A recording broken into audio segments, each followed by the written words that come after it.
Merci Nathalie. C'est des chiffres qui correspondent à peu près à ce que Melinda nous disait tantôt, hein, l'étude du CRIC, mais peut-être juste en termes de réflexion, ce qui est peut-être un petit peu inquiétant, c'est lorsque tu nous présentes, Nathalie, les chiffres sur les entreprises qui planifient de mettre en place des nouvelles technologies. Il semblait que les pourcentages restaient quand même relativement bas, donc peut-être que ça pourrait faire un sujet d'une discussion. Et là, on va avoir notre troisième intervenant, M. Yves Proto. Et lui, M.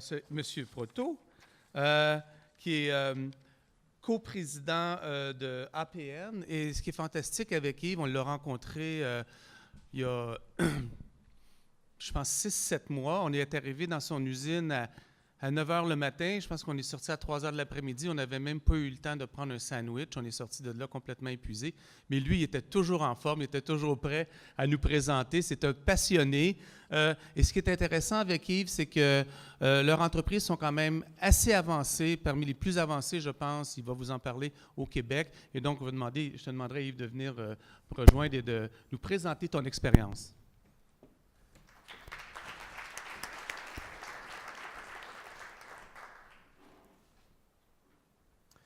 Donc, là, je comprends pourquoi que je suis autant sollicité après avoir vu les chiffres désolants qu'on vient de voir. Donc, je vais vous parler de l'histoire de APN, peut-être en commençant pour être sûr que tout le monde connaisse, parce que tout le monde parle du 4.0. On a très peu parlé du 3, puis du 2 et du 1. Donc, le 1.0 était la première révolution industrielle qui est arrivée dans les années 1800. On pense aux machines à vapeur.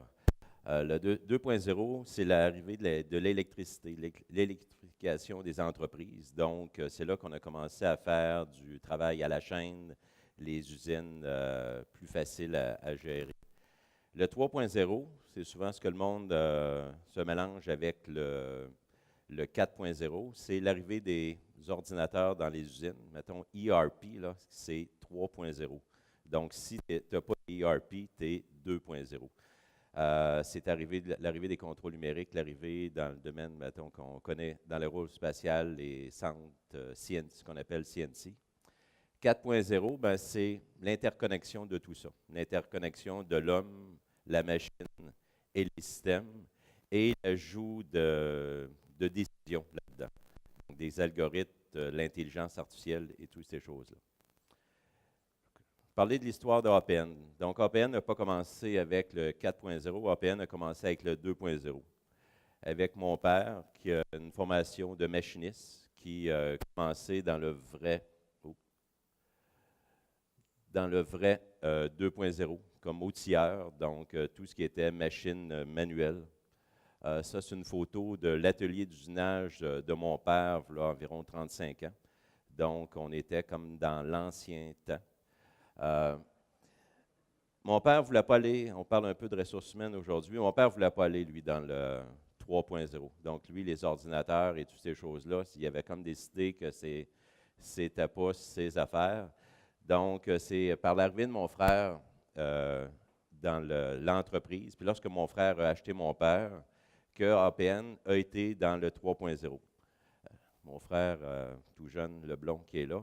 Donc, mon frère qui avait arrivé, puis il me voyait, moi j'étais dans une autre entreprise dans ce temps-là, relativement moderne, et il voyait qu'il fallait qu'il fasse d'autres choses, que l'entreprise pouvait être en péril s'il ne bougeait pas vers le futur. Donc, c'est là qu'il a acheté la première machine à commande numérique, donc une machine simple, machine qui venait de la Taïwan, un centre d'usinage 3 axes. Puis ça a été vraiment là qui était le départ, mettons, de la modernisation de l'entreprise. Le 4.0, on est arrivé beaucoup plus vite dans le 4.0. Je suis arrivé chez APN en 2004. Donc, moi, j'ai une formation en administration, j'ai une formation en gestion des opérations de l'Université Laval, puis une maîtrise en opérations et systèmes de décision. Donc, quand j'ai fait ma maîtrise, je pensais un peu changer le monde avec mes algorithmes. J'ai été très déçu quand j'ai commencé à travailler où je me suis aperçu que la matière première d'un algorithme, la matière première de l'intelligence artificielle, la matière première d'un heuristique, c'est la donnée. Donc, si tu n'as pas de données, tu as beau avoir le meilleur algorithme, le meilleur heuristique sur la planète, si tu n'as pas de données, il ne sort rien au bout. Donc, je suis devenu par défaut un expert en implantation ERP. Donc, j'ai dit, il faut que je crée de la donnée. Je suis devenu expert en implantation ERP. J'ai travaillé 4 ans comme consultant. J'ai travaillé 14 ans dans une entreprise manufacturière au départ pour implanter des systèmes ERP. Et ensuite de ça, pour faire relativement ce que j'ai fait, ou ce qu'on a fait chez APN dans les 10 dernières années. Donc, la réalité, c'est ce qu'on a fait chez APN. J'ai comme reproduit ce modèle-là. J'ai toujours été plus système que ce qu'on peut appeler comme lean manufacturing. Donc, je n'ai jamais cru qu'on pouvait améliorer si on n'était pas capable de contrôler. Donc, c'est facile d'améliorer, mais c'est très difficile de maintenir. Et je croyais que la seule façon pour maintenir un système, maintenir une amélioration était de la contrôler. Et pour la contrôler, la meilleure façon de contrôler un peu sans que ça se voie, c'est en la systématisant. APN, je l'ai dit, on a embarqué dans le 4.0 en 2004 en achetant notre première machine, mais c'était une machine qui était plus machine 4.0. Donc, on n'achetait pas juste une machine, on achetait une machine avec un bon contrôleur, donc Siemens, et avec un bon logiciel de programmation. Donc, ce n'était pas une machine, c'était déjà un système. Deuxième machine qu'on achetait, c'est une machine, on appelle ça un grandeur cylindrique intérieur. On achetait une machine, mais en réalité, on achetait de l'automatisation, de la compensation automatique. Donc, la machine était capable de s'auto-réguler par elle-même. Donc, déjà là, c'était une pensée d'un système qu'on achetait. Ensuite de ça, on a implanté tous les systèmes ERP au niveau les systèmes ERP, les systèmes CAD, les systèmes de qualité, pour avoir tous les systèmes en place.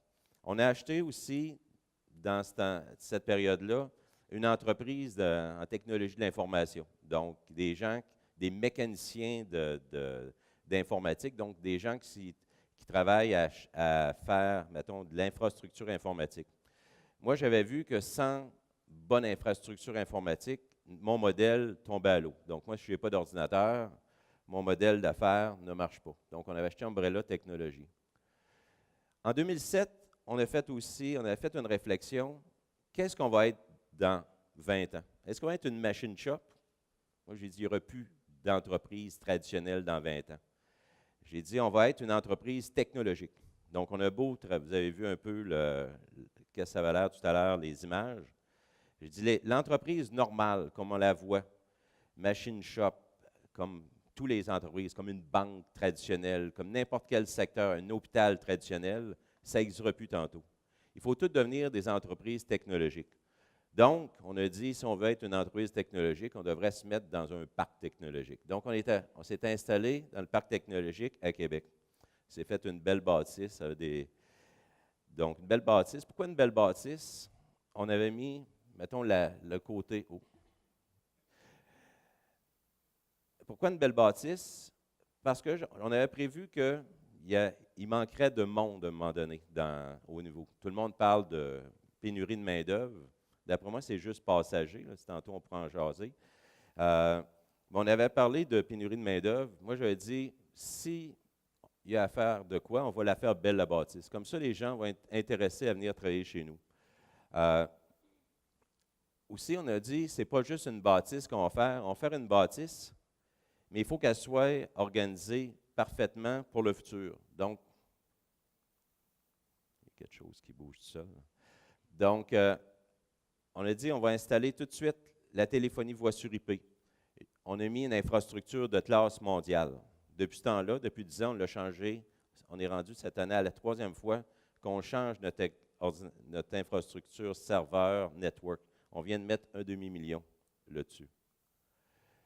On a été aussi, dans 2007, on a dit qu'il faudrait qu'on aille dans le domaine de l'aéronautique. On n'était pas dans le domaine de l'aéronautique à ce moment donné-là.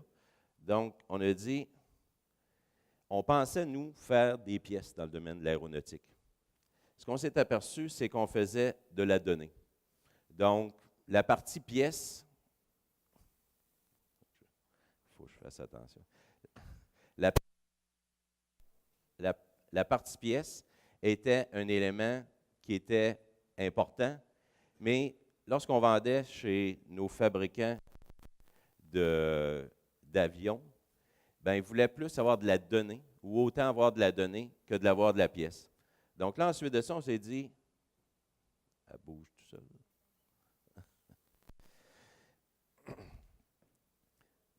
Hein? Vers vous? OK. Donc, on s'est dit, là, je suis là, dans les pièces, dans les données. Donc, on faisait beaucoup de données. Ensuite de ça, on s'est dit, qu'est-ce qu'on fait avec cette donnée-là? Parce que la donnée, on la faisait pour les audits des fournisseurs. Donc, les fournisseurs venaient nous voir, les fournisseurs venaient nous auditer une fois par année, puis il fallait avoir la preuve, mettons, qu'on avait mesuré 3 pièces. Donc, la donnée était, comme je disais, qu'elle était gaspillée. Là, on a dit, il faut qu'on fasse de quoi avec cette donnée-là. On ne peut pas avoir autant de données et ne pas l'utiliser. Donc, c'est là qu'on a engagé notre premier programmeur. En réalité, on a engagé un stagiaire de l'Université de UBC qui était en mécatronique. Puis, on a dit, qu'est-ce qu'on fait? Qu'est-ce qu'on peut faire pour aller plus loin? Parce qu'on avait vu aussi que toutes les technologies traditionnelles avaient atteint des plateaux. Donc, on avait des machines, on avait des usagers, et on a dit, la seule façon d'améliorer notre processus est d'intégrer tous ces systèmes-là. Donc, intégrer tous ces systèmes-là ensemble pour nous donner de meilleurs résultats.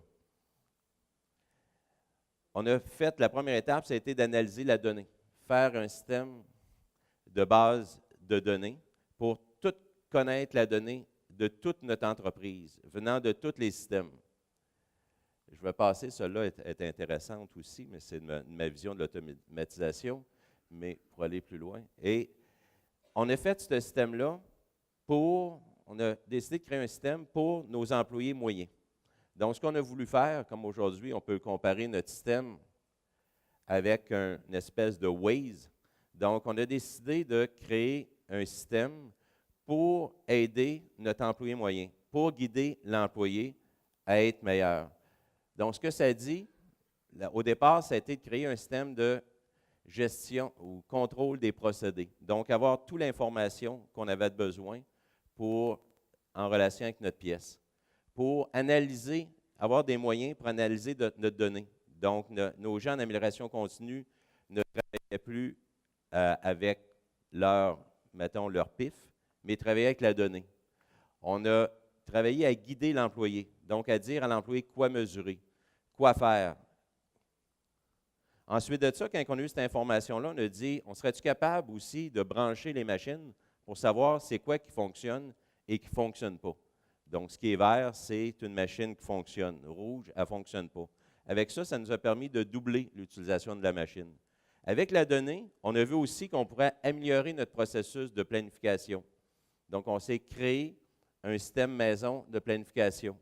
Avec la donnée, à un moment donné, pour améliorer notre gestion des setups, on a fait un système qui nous permet de mieux planifier les setups. Ce qui est en bleu est le setup. Ce qui est en vert est la machine disponible, rouge, non disponible.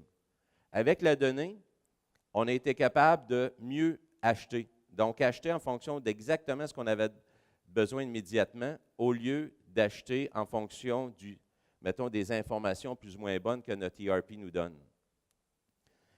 Avec la donnée, à un moment donné, on dit qu'il y avait beaucoup de manipulations. Il y avait beaucoup de changements de date. On a fait un système de changement de date automatique. Ça, c'est un robot qu'on vient d'implanter et je vais passer. Avec qui qu'on fait ça? Avec qui qu'on fait ça, un système comme ça?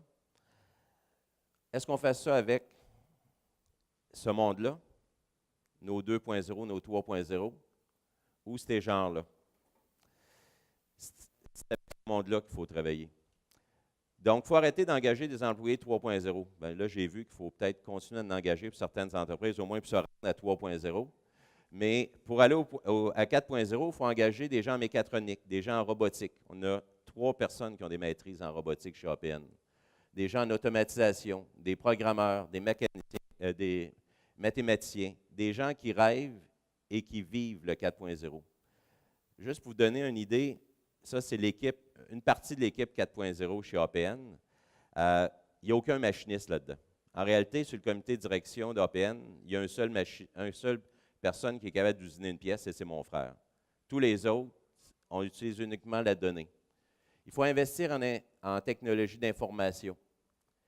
Il faut aussi s'intégrer avec nos clients, nos compétiteurs, nos fournisseurs, les universités, les collèges. On a 3 étudiants présentement, deux qui font le thèse de doctorat chez APN et un qui fait sa thèse de maîtrise sur des sujets comme la comptabilité 4.0. L'objectif, c'est d'avoir les états financiers une fois par jour, au lieu d'avoir une fois par mois, 3 semaines après la fin du mois.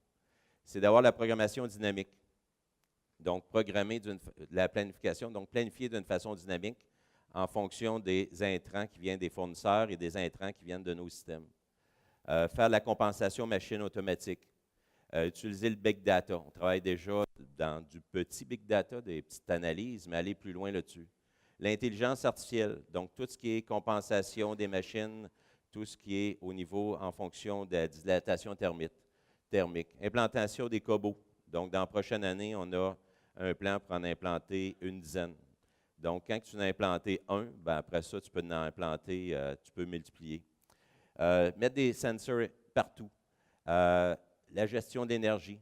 Donc, on est en train d'implanter présentement un système qui nous permet d'avoir la consommation d'énergie en direct sur tous les breakers de notre entreprise. Qu'est-ce que ça donne? Est-ce que c'est payant? C'est long avant d'avoir des résultats. Donc, on parle dans la littérature d'à peu près 6 ans.